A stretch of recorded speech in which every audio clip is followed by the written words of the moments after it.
नमस्कार दोस्तों, लंथरानी the great channel के साथ फिर मैं आपके सामने प्रस्तुत हूं और एक बहुत ही मनोरंजन प्रकरण लेकर। हमारे बीच में है हमारे पुराने साथी जिनके साथ हमने ट्रेड यूनियन सीखा और किया, बड़े भाई डीपी सिंह जी। और प्रकरण है किसी भी बात को बहुत रोचक ढंग से कहने की जो इनकी कला है, मैं चाहता हूं कि आप लोग भी सुने और आनंद लें। विषय मनोरंजक है। हम कई बार जब प्राइमरी वगैरह में होते हैं तो बहुत ऐसी घटनाएं होती हैं, बच्चों से टीचर परेशान है, बच्चों से बच्चे परेशान हैं, और एक आध बच्चा ऐसे होते हैं जो बहुत नमूना टाइप के। उसी तरह हमारे डीपी सिंह जी मंत्री जी बताते हैं कि इन लोगों के समय में मटरुआ हुआ करता था। अब ये कथा और मंत्री जी को हम आपके हवाले करते हैं। इसी के साथ बहुत बहुत धन्यवाद। एक बार जरूर सुनिए। नमस्कार साथियों, कभी कभी होता है कौन कैसी परेशानी खड़ी कर दे, इसका कोई भरोसा नहीं होता है। लोग कहते हैं देश नेता से परेशान है, कोई कहता है बाप बेटा से परेशान है, लेकिन एक प्राइमरी के हेडमास्टर अपने एक छात्र से कैसे परेशान थे हम बताते हैं आपको। एक प्राइमरी विद्यालय था जिसमें एक मटरू नाम का जो है लड़का पढ़ता था। अब मटरू की स्थिति ये थी कि वो कभी आए न आए, लेकिन जिस दिन डिप्टी साहब को आना है उस दिन तेल और काजल लगा के वो जरूर आता था। बड़ा मोटा वाला काजल और सर से बहता हुआ तेल लगा के पटरी बस्ता चौचक बना के आता जरूर था।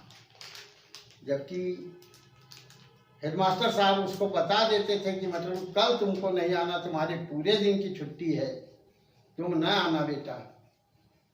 लेकिन वो सबसे पहले आके धमक जाता था, वो आगे बिल्कुल बैठता था डट के। डिप्टी साहब आए, डिप्टी साहब ने कहा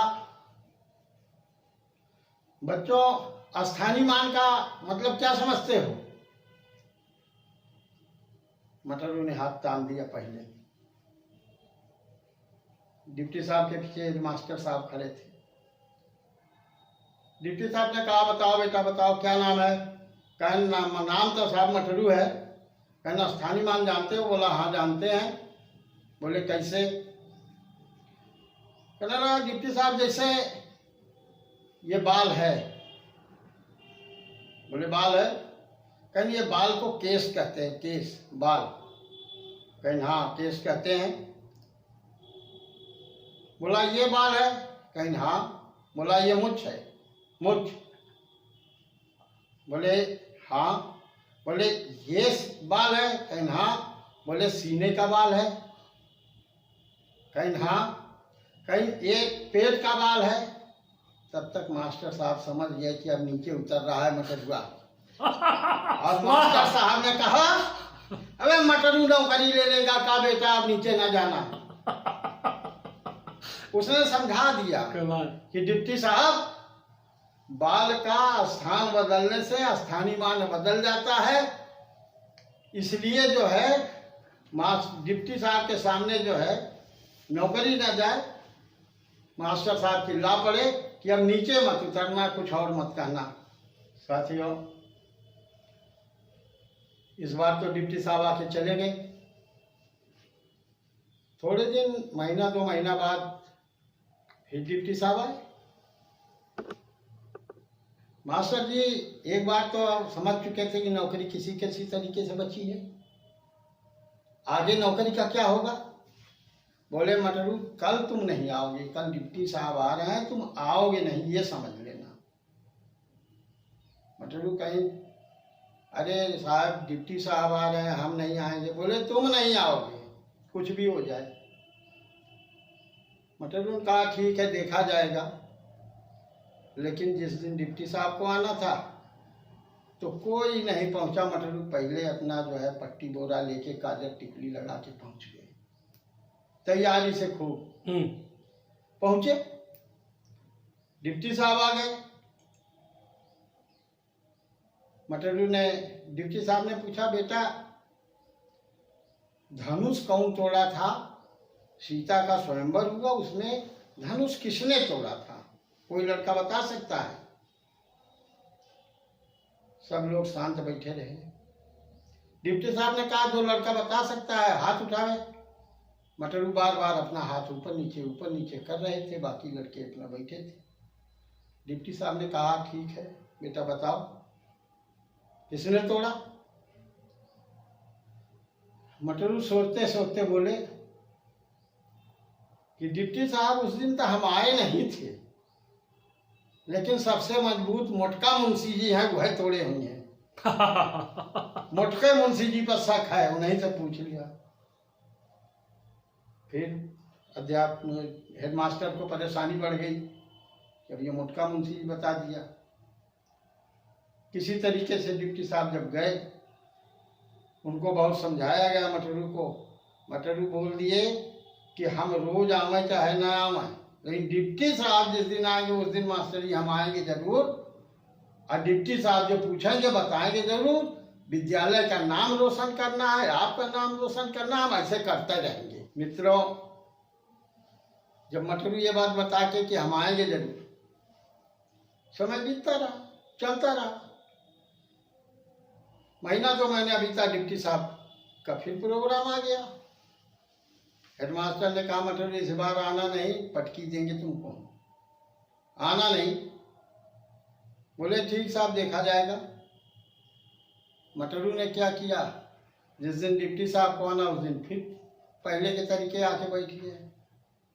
डिप्टी साहब आए, पूछे अच्छा बच्चों ये बताओ लक्ष्मण कौन कौन सा लिख सकता है, कौन कौन लक्ष्मण लिखेगा? सब बच्चे बैठे रहे, मटरू ने हाथ तान दिया। पीछे से हेडमास्टर साहब दबे रहे हैं, लेकिन मटरू मानने वाले व्यक्ति थोड़ो हैं।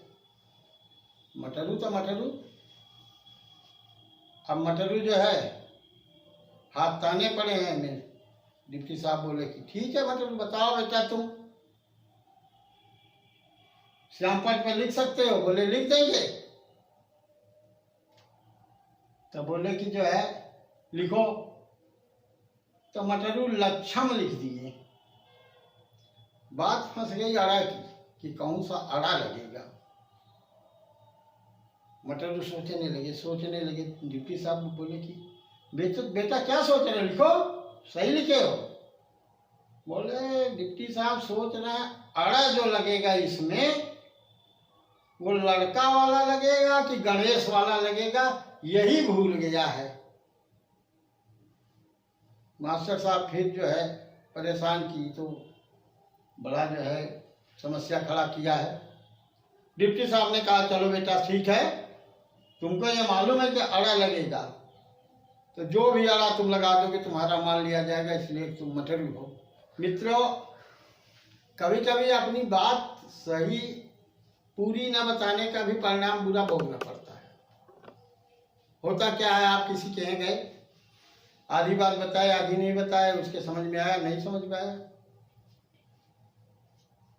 एक बार एक महाशय टेलर की दुकान पर गए। टेलर की दुकान से उन्होंने एक पैंट सिलवाई, फुल पैंट सिलवाया। फुल पैंट थोड़ी बड़ी हो गई, वो ले आए। दूसरे दिन टेलर से कहने लगे कि तुमको बोला था, नाप लिए थे, नाप दिए थे, फिर भी जो है तुमने गलत सिल दिया, गड़बड़ कर दिया, बड़ा कर दिया। टेलर ने कहा कितना काट दें भैया, कितना जितना बताओ उतना काट दें, छोटा कर दें। कहीं थोड़ा सा छोटा करना है। अरे कहीं कितना छोटा कर दें? 2-4 बार जब ये हुआ तो जिसकी पैंट थी उसको गुस्सा आया, उसने कहा बाल बराबर कर देना। बोले ठीक है जाओ हो जाएगा।